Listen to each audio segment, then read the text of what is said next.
If you want to make pizza exactly like the pros, you have come to the right place because I have been studying and obsessing over the craft of pizza for the last decade. And in this video, I've condensed down what I think are the 10 most important rules you need to know if you want your pizzas at home to taste just as good as the best pizza shops in the world. Now, every good pizza you've ever had starts with an incredible dough, considering it makes up 80% of the pizza. I was just interviewing Anthony at Pizza Una. Why was his pizza ranked #1 in the world multiple years in a row? It's the uniqueness and mastery of his dough preparation that takes his pizzas into a whole different dimension. So the first few rules are all about dough, and #1 is you have to understand hydration levels. Now, I've covered this multiple times on the channel in different baking related videos because the last thing I want you to be is reliant on a certain recipe. And by understanding hydration levels of your dough, you're gonna unlock a freedom in your pizza making, which will make things more fun and give you better results. So your dough hydration is simply the amount of water to flour ratio. The lower the hydration, the more dense your crumb structure will be, but your dough will also be easier to work, whereas if you increase the hydration, you're gonna get a fluffier, lighter crumb structure, but it will be slightly harder to work. And if you look at the actual AVPN rules for Neapolitan pizza, they state the dough hydration percentage should be between 56 and 62.5%, which is a fairly low hydration. When you see more modern Neapolitan pizza made today, the hydration levels are much higher. Now, what I have found over just years of dough experimentation is the perfect range is between 60 and 75% hydration. Lower on this scale, of course, better for beginners. Higher in this scale, slightly more advanced. This range is very all-purpose. I just did an entire video on this showing how you can use this scale to make multiple different styles of pizza, but today we're really focused on making perfect Neapolitan pizza. Now, there is another key variable that needs to be accounted for when understanding dough hydration, which is that different flours are gonna hydrate differently. And the best way to show you that is with a real life test. So I have 3 different flours I'm gonna weigh out at 100 grams each. One is whole wheat flour from the store, another is a whole wheat flour that I milled myself, and then finally a white bread flour. To every flour, I'm then gonna add 100 grams of water, which means they all have a 100% hydration level. Now I'll mix each of them up evenly with a chopstick to make sure all of that flour is fully hydrated with the water, and I'll let them sit for about 15 minutes. Now look how the whole wheat flour just soaks up that water and creates almost more of a dense dough, even at 100% hydrated. Then moving over to the home milled flour, still pretty dense because it's whole wheat, but not quite as dense as the store-bought whole wheat. And finally, this bread flour, since it's not whole wheat, hydrates much thinner, almost more of a paste. Now the goal of this experiment was to show you that just picking a certain hydration level isn't always going to give you the dough that you want. Depending on the flours you use, your dough might hydrate to be a little more dense or a little bit more loose. So at the end of the day, hydration levels and percentages are a great place to start, but you also want to use your senses. You want to feel how that dough is hydrating because different flours will hydrate at different levels. So what I'm going to be using today is my overnight pizza dough recipe, which is very standardized. It's very easy to follow. It's very easy to shift around depending on your skill level, depending on the flours you're using. And it starts with 900 grams of all-purpose organic bread flour and 100 grams of whole wheat, which I mainly add in for just a little bit of flavor, which gives me a grand total of 1,000 grams of flour, making that hydration calculation very easy. For this Neapolitan pizza, I'm making the dough at 70% hydration, which to me, with these flours, is the perfect level. So I'm gonna add 700 grams of water. And then to flavor the dough, I go anywhere from 1.5 to 2% salt. So I'm adding in just around 15 grams of salt, which takes me right into rule number 2, which is longer fermentation time. Now, when I first started making pizza about 15 years ago, I knew very little. So what did I do? Take that square yeast packet, dump the whole thing into that dough, knead everything together, and basically an hour later, that thing was a balloon and had doubled in size. This is a great way to create a dough that lacks any bit of character. Now, if you're using a sourdough starter, if you're naturally fermenting your pizza dough, which I'll do from time to time, you don't have to worry about slowing down fermentation because natural yeast ferments at a much slower pace than a commercial dry active or instant yeast. This stuff is very powerful. So what I do for 1,000 grams of flour is add 1 to 2 teaspoons of instant yeast. In this case, I'm adding just 1 teaspoon of instant yeast, which will give me the ability ability to create a longer, slower fermentation. So now I have all my ingredients in my bowl, and I'll send it through my mixer for 10 minutes to get things started.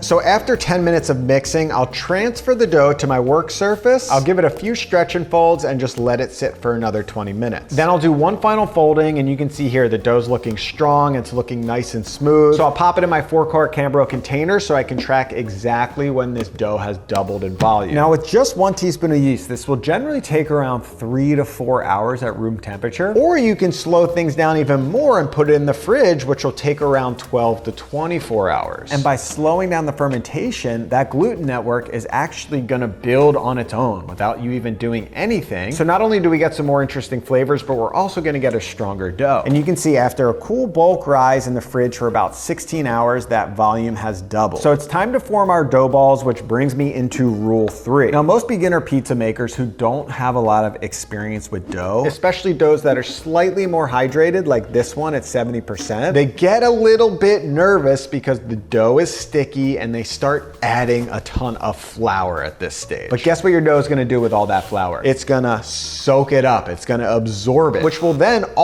change that hydration level that you work so hard to tune into. Now there's 2 different options that I recommend. You can use just a little bowl of water and a bench scraper, which will help you work that dough without it sticking. Or in this case, I'm just gonna use a light dusting of flour and my bench scraper, which will do the same thing. I personally like using a mix of fine semolina and all-purpose flour for this dusting. We're trying to create a non-stick workability of this dough. And I'll be forming 250 gram dough balls here, which is pretty standard for Neapolitan pizza.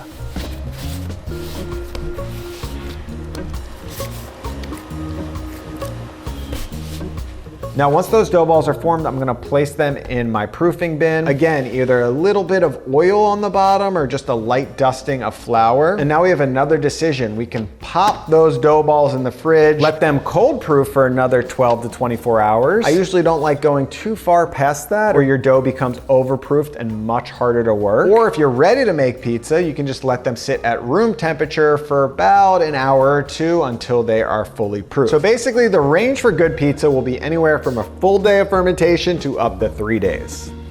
All right, so the dough is done and we're moving into what I think is the next most important element of pizza making, the sauce. Which brings me right into rule number 4, keep your sauce simple. Now, when I started making pizza, the term pizza sauce kind of confused me. Because it was its own term, I felt like it was something different, like it needed to be more complicated. Now, as I started trying the best pizza in New York and talking to the professionals, one thing they all had in common was that their sauce was extremely simple. Generally just the best canned Roma or San Marzano tomatoes they could find, plus salt. That was it. It's all about finding the highest quality, best tomato product and just letting it speak for itself. Which is why every year I grow a ton of tomatoes and I can them, and most of them are used for making pizza all year long. Now, I grow a ton of different heirloom varieties, but I always make sure to grow some Roma and San Marzano varieties, which have a lower water level, which makes them ideal for crushing and throwing on a pizza. And I find peeling the skin first is not necessary for great sauce, but to go the extra mile for perfect sauce, I first blanch the tomatoes and the skin peels off real easy. Then they get funneled right into a clean jar with just a few basil leaves. And then I pop the jars into a hot water bath so they can properly seal for shelf storage. So then when I'm ready to make pizza, I just pop the top. You can see these still had a good bit of water. So I'll scoop out just the tomatoes, leaving that excess water behind. I'll hit them with a little bit of salt and just crush them with my hand. As simple as it gets, just the highest quality tomato product so you can really taste that tomato when you bite into it. Now, just tomato and salt is more traditional for Neapolitan pizza, but of course it's not a law of pizza making. You can add aromatics, you can add spices, you can customize if you want. For instance, with these cans, this is just a mix of my heirloom tomatoes, but you can see they're slightly more watery. So what I'll do is I'll get a pan on a medium heat, throw in some olive oil, and I just showed you in my garlic preservation short how to make these little frozen chopped garlic cubes. I'll throw one of those in the oil, get some color on that, and then dump in the canned tomatoes. And really what I'm doing is just cooking this sauce down until I think it hits a good consistency to salsa pizza.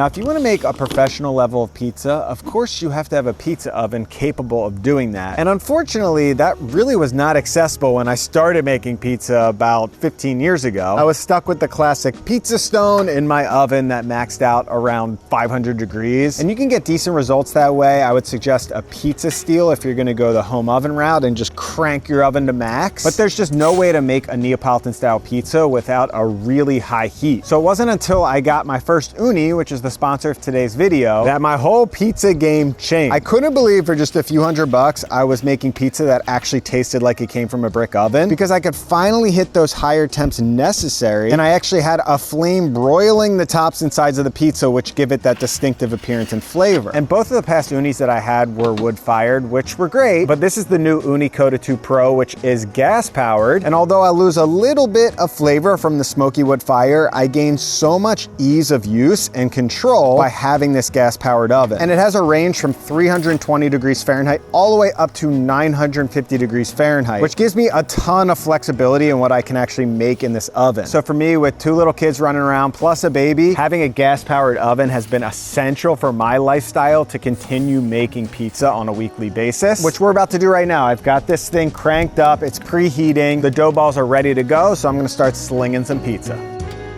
I actually put the proofing bin in my new greenhouse because they just needed a little extra heat. Let's see, that's what I'm talking about. Perfect. They've gained about 30% volume. You can see here, they just slightly spring back, but leave a little indent. So they're ready to go. Hey.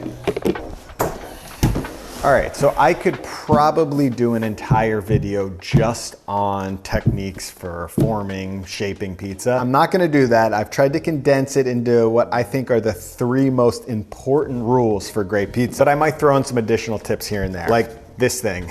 Any type of dough spatula will work, but this is specifically formed for scooping out your dough. Boom. This is really looking perfectly proofed. And rule number 6 is now we can introduce heavy flour. Again, this is my semolina flour mixture. Boom. Plop it in. If you go to any pizza shop, what do you see? These perfect dough balls coming out of fermentation, and they're always then getting hit with a ton of flour. I was a stickler before so we could preserve our hydration level, but at this point, the dough isn't necessarily gonna absorb that flour since we're about to bake it, but what it's gonna do is use it as a beautiful non-stick coating. Look at that. It's not sticking at all. You can go really as heavy as you want. The last thing you wanna do is make this beautiful pizza and you go to pop it in the oven and it gets stuck to the peel or half of it flips off. I've been there many times. It's not worth it. Excess flour at this point isn't necessarily gonna burn on the pizza, it will burn on the actual pizza stone, which you can just brush off. So always go heavy at this point. Now moving right into rule number 7, when we start rolling this out, this is a classic Vito tip that really changed the game for me. Get the air to the crust. You see there? We need to lock in that crust first, just like I'm doing right there. See that air is being locked in? And what I'll do is I'll just go around and I'll form my crust first. That's the very first thing you're gonna do when you're forming your pizza. You can push out the middle. We don't care about preserving the air there, but we want that nice fluffy crust. You can see we already have an air pocket there. That is gas. We've built in fermentation and a strong gluten network that has trapped it, and it gives us that lovely crust. Then once the crust is locked in, that's when you can use any type of technique to expand your pizza. I generally just use gravity, being very gentle with my knuckles. Oops. Even like that, if it falls in half, because it has that coating, it's not gonna stick together. We get that inside nice and thin. Now to make things easier for me, I prefer to just go on the peel first before I top it. And again, going in with a good amount of that dusting of semolina and flour. Oh, just screwed up my crust with the peel. It's all right, it's pizza making, things happen. And now I've got all my ingredients. We have to top the pizza, which brings me into rule number 8, balancing flavors. The more pizzaiolas I talk to, the more incredible pizza I taste. There's one thing in common, which is none of them overdo the topping. Pizza is about finding that perfect balance where every single element of the pizza can be tasted and really can stand on its own. So we can appreciate the dough, we can appreciate the sauce, and of course the cheese. So I make pizzas much differently than I used to make pizzas, where I would just throw the whole whole kitchen sink on them. There's a time and a place for that, but real, like authentic, delicious pizza is so simple. So these are just my crushed Roma and San Marzano tomatoes. Smell incredible. And I'm not going super heavy. I can still see some of those pale spots, which I like. I personally like going on with a layer of Parmesan cheese. It melts into the sauce, creates a really nice salty umami flavor. And then I have the freshest, best tasting mozzarella that I can find. And I just cubed it up and I sprinkle that around. And it's not like an insane amount of cheese. You don't want the cheese to overpower the other ingredients. One for the chef. And then I just went in my garden and I picked some fresh basil, which I like cooking right into the pizza. So I'll just kind of sprinkle that around, good bit of that. And then another great veto trick, just hit the basil with olive oil so it doesn't burn. Finally, you can do this after, before, just a little hit of salt. Sa, sa, sa, sa, sa. Take that baby out to the oven. All right, so the oven is preheated, but rule number 9 is understanding this piece of technology. A lot of people don't quite get how their pizza oven works, and it holds them back from making perfect pizza. So right here we have the UniConnect digital hub. This is our ambient temperature. That gives us the overall temperature inside the oven, which is important, but we need another temperature, which is the temp of the stone. And it's why I have one of these heat guns, which I suggest every pizza maker should have, because we are going to measure the temperature of our pizza stone. So you can see we're about 750 degrees inside. Our stone is reading about 750 degrees. So these are pretty spot on together. And one reason I love this oven is this tapered flame technology. It tapers off towards the back where it's hotter. So you have a nice even temperature all the way through, eliminating hot spots. Now you're also allowed to control the temperature while you cook pizza. So I've preheated to the point we want to get to, but I'm just gonna lower that flame a little bit. And off. So you can see it's puffing up right away. Proper AVPN temps want you to cook Neapolitan at like 900 degrees, which will cook your pizza in like 90 seconds, but it's very difficult to cook at that high of a temperature. So I'm going just a little bit lower. We'll still cook in probably 3 minutes or so. I'm just gonna give it a little turn. And again, if it's starting to brown too fast, what can I do? Just lower that flame. Now we're starting to broil in there. You can give it a little look-see under, since this is a pretty big stone. If it's not dark enough, you can move it to a hotter spot. And let's see what we have here. Not too bad for a first pizza. I'm gonna turn the oven back up high to make sure the stone is hot for the next pizza. And that first pizza of the day, it's never gonna be your best. It's like when you're making pancakes. You gotta feel things out. Feel how your oven is cooking, how the dough is performing. There's a lot of variables. So I'm gonna take this inside, we'll investigate, and I'll roll out another pizza. Slide this on. Let's see that crust. Oh yeah, very happy with that under crust. Pretty even cooking. I think for round 2, I could get a thicker and fluffier crust. Really depends on what you like. I'm happy with the broiling of the toppings though. Most importantly, let's see how the taste is. You can see that nice gluten structure in there.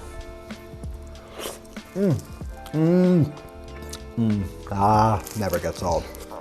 I dip that crust in more tomato sauce. That's my personal style. This is the garlic tomato sauce that I made. That's a lot of garlic, and I like it. It actually makes a great bread dipper, whereas I really like the pure tomato on the pizza.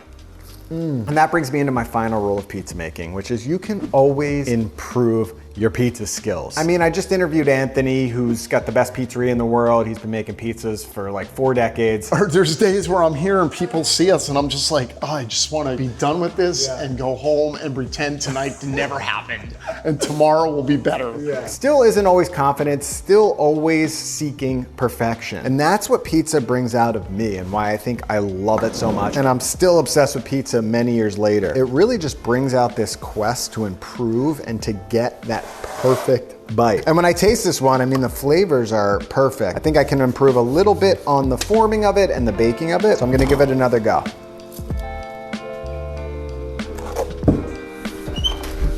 I'm gonna try higher temps, closer to 800. Lower that flame. This one final habadoo. And ha! Quicker release. Oh yeah, look at that pop. Oh my God. Oh yeah, look at that thing. Now that's what I'm talking about.